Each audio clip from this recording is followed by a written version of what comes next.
The next question is, a Carnot engine operates between two reservoirs of temperature 900 Kelvin and 300 Kelvin. The engine performs 1200 joule of work per cycle.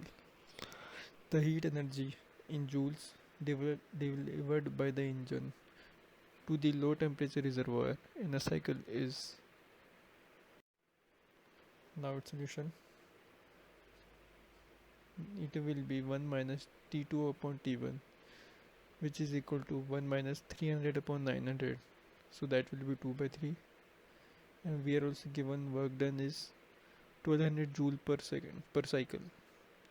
So from conservation of energy, it will be Q1 minus Q2 equal to W, and this is equal to Q1 minus Q2, which is equal to W. So Q1 is 1800 joules, and therefore Q2 will be Q1 minus W, which will be 600 joules.